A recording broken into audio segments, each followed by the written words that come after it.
ഇനി നമ്മൾ പോകുന്നത് ഈ കാട്ടാനയെ സംബന്ധിച്ചൊരു വാർത്തയിലേക്കാണ്. തൃശ്ശൂരും പാലക്കാടും വീണ്ടും കാട്ടാന ഇറങ്ങിയിട്ടുണ്ട്.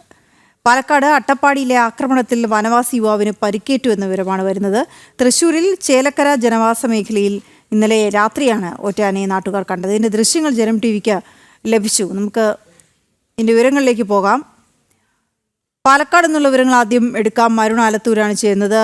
അരുൺ, പാലക്കാട് ഈ കാട്ടാന ഇറങ്ങിയ ഇത് അട്ടപ്പാടിയിലെ ആക്രമണത്തിൽ നമുക്ക് ആ ദൃശ്യങ്ങളിൽ കാണാം. വനവാസി യുവാവിന് പരിക്കേറ്റ വനവാസി യുവാവിൻ്റെ ദൃശ്യങ്ങളാണ് കാണുന്നത്. അപ്പോൾ ഈ കാട്ടാന പിന്നീട് ഏത് ഭാഗത്തേക്ക് പോയി എന്നോ അല്ലെങ്കിൽ ഇപ്പോഴും ആ ജനവാസ മേഖലയിൽ ഉണ്ട് എന്നൊക്കെയുള്ള വിവരങ്ങളുണ്ടോ?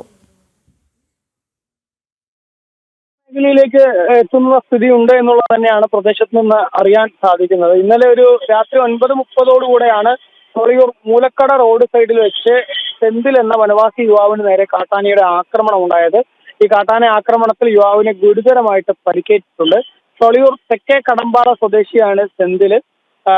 ആക്രമണത്തിൽ പരിക്കേറ്റപ്പോൾ തന്നെ സെന്തിലിനെ കോട്ടത്തറ ട്രൈബൽ സ്പെഷ്യാലിറ്റി ആശുപത്രിയിലേക്ക് എത്തിച്ചിരുന്നു. ആശുപത്രിയിൽ എത്തിച്ചപ്പോൾ തന്നെ നല്ല കാര്യമായ പരിക്കുണ്ട് എന്നുള്ളതാണ് ആശുപത്രിയിൽ നിന്ന് ലഭിക്കുന്ന വിവരം. അട്ടപ്പാടിയിലാണെങ്കിൽ ഈ ജനവാസ മേഖലയിൽ നിന്ന് തുടർച്ചയായിട്ട് ഈ കാട്ടാനകൾ എത്തുന്ന ഒരു സ്ഥിതി ഉണ്ട് എന്നുള്ളതാണ് നാട്ടുകാർ പരാതിപ്പെടുന്നത്. നേരത്തെ കാട്ടാന ആക്രമണത്തിൽ ആളുകൾക്ക് ജീവൻ ഉൾപ്പെടെ നഷ്ടമാവുന്ന സ്ഥിതിയും പ്രദേശത്ത് ഉണ്ടായിട്ടുണ്ടായിരുന്നു. പക്ഷെ എന്നിട്ടും ഇതിനൊരു പരിഹാരം ഉണ്ടാവുന്നില്ല. ഈ വേനൽ കടുക്കുമ്പോൾ ജലം തേടിയും മറ്റുമൊക്കെ കാട്ടാനകൾ ജനവാസ മേഖലയിലേക്ക് എത്തുന്നത് പതിവാണ്. പക്ഷെ ഇപ്പോൾ വേനൽ കഴിഞ്ഞ് മഴ തുടങ്ങിയിരിക്കുന്നു. എന്നിട്ടും ഈ കാട്ടാന ജനവാസ മേഖലയിലേക്ക് എത്തി ഇങ്ങനെ ആക്രമണങ്ങൾ അഴിച്ചു നടത്തുന്നത് അത് അധികൃതരുടെ വീഴ്ചയാണ് എന്നുള്ളത് നാട്ടുകാർ പ്രധാനമായിട്ടും ആരോപിക്കുന്നുണ്ട്. ഏതായാലും സെന്തിൽ എന്ന വനവാസി യുവാവിനാണ് അട്ടപ്പാടിയിൽ കാട്ടാന ആക്രമണത്തിൽ ഗുരുതരമായി പരിക്കേറ്റിരിക്കുന്നത്. ഓക്കെ, ശരി. അത് പാലക്കാട് എന്നുള്ള വിവരങ്ങളാണെങ്കിൽ നമുക്ക് തൃശ്ശൂരിലേക്ക് പോകാം. സാനു ചേരുന്നുണ്ട്. തൃശ്ശൂരിൽ സാനു, ഈ ചേലക്കര ജനവാസ മേഖലയിലാണ് ഒറ്റയാൻ ഇറങ്ങിയിരിക്കുന്നത്. അതിന് നാട്ടുകാർക്കാണ് നമുക്ക് ആ ദൃശ്യങ്ങൾ കാണാം.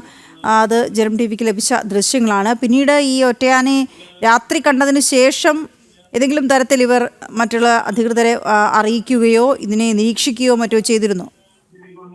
വീണ, ചേലക്കര ജനവാസ മേഖലയിലാണ് ഇന്നലെ രാത്രി 11 മണിയോടെ കാട്ടാനയുടെ സാന്നിധ്യം ഉണ്ടായത്.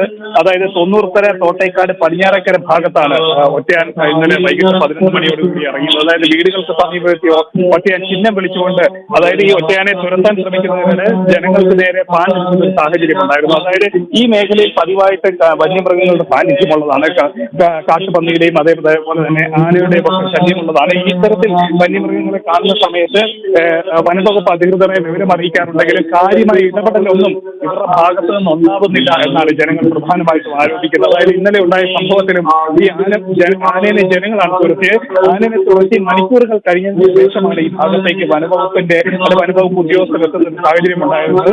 ആ ഒരു സമയത്ത് വലിയൊരു ജനരോഷം പ്രദേശത്ത് ഉണ്ടാവുകയും ചെയ്തിരുന്നു. എന്തായാലും ഈ കാട്ടാനയുടെ സാന്നിധ്യം ഉണ്ടായ ഒരു പശ്ചാത്തലത്തിൽ അടിയന്തര നടപടി കാട്ടാനകളെ തുരത്തുന്നതിന് വേണ്ടിയിട്ട് വനംവകുപ്പിന്റെ ഭാഗത്ത് നിന്ന് കൃത്യമായിട്ട് ഒരു ഇടപെടൽ ഉണ്ടാവണമെന്നാണ് ജനങ്ങളുടെ ആവശ്യം. അതേപോലെ തന്നെ ഈ പ്രദേശങ്ങളിലെ കരകൃഷി വ്യാപകമായിട്ട് നശിപ്പിക്കുന്ന ഒരു സാഹചര്യമുണ്ട്. കാട്ടുപന്നിയും അതേപോലെ തന്നെ ആനകളും വനം വിട്ടിറങ്ങി വരുന്ന ജനവാസ മേഖലയിലേക്ക് വരുന്ന ആനകൾ പതിവായിട്ട് കൃഷി അടക്കം നശിപ്പിക്കുന്ന ഒരു സാഹചര്യമുണ്ട്. ഈ വിഷയങ്ങൾക്കൊക്കെ ഒരു ശാശ്വത പരിഹാരം ഉണ്ടാകണമെന്നാണ് നാട്ടുകാരുടെ ആവശ്യം. ശരി, സാനു വിവരങ്ങൾ നൽകുകയായിരുന്നു. ഒറ്റയാനെ കണ്ട കാര്യം നാട്ടുകാർ ഭീതിയോടെ കഴിയുകയാണ്. ശാശ്വതമായ പരിഹാരം അവരും ആവശ്യപ്പെടുന്നുണ്ട്.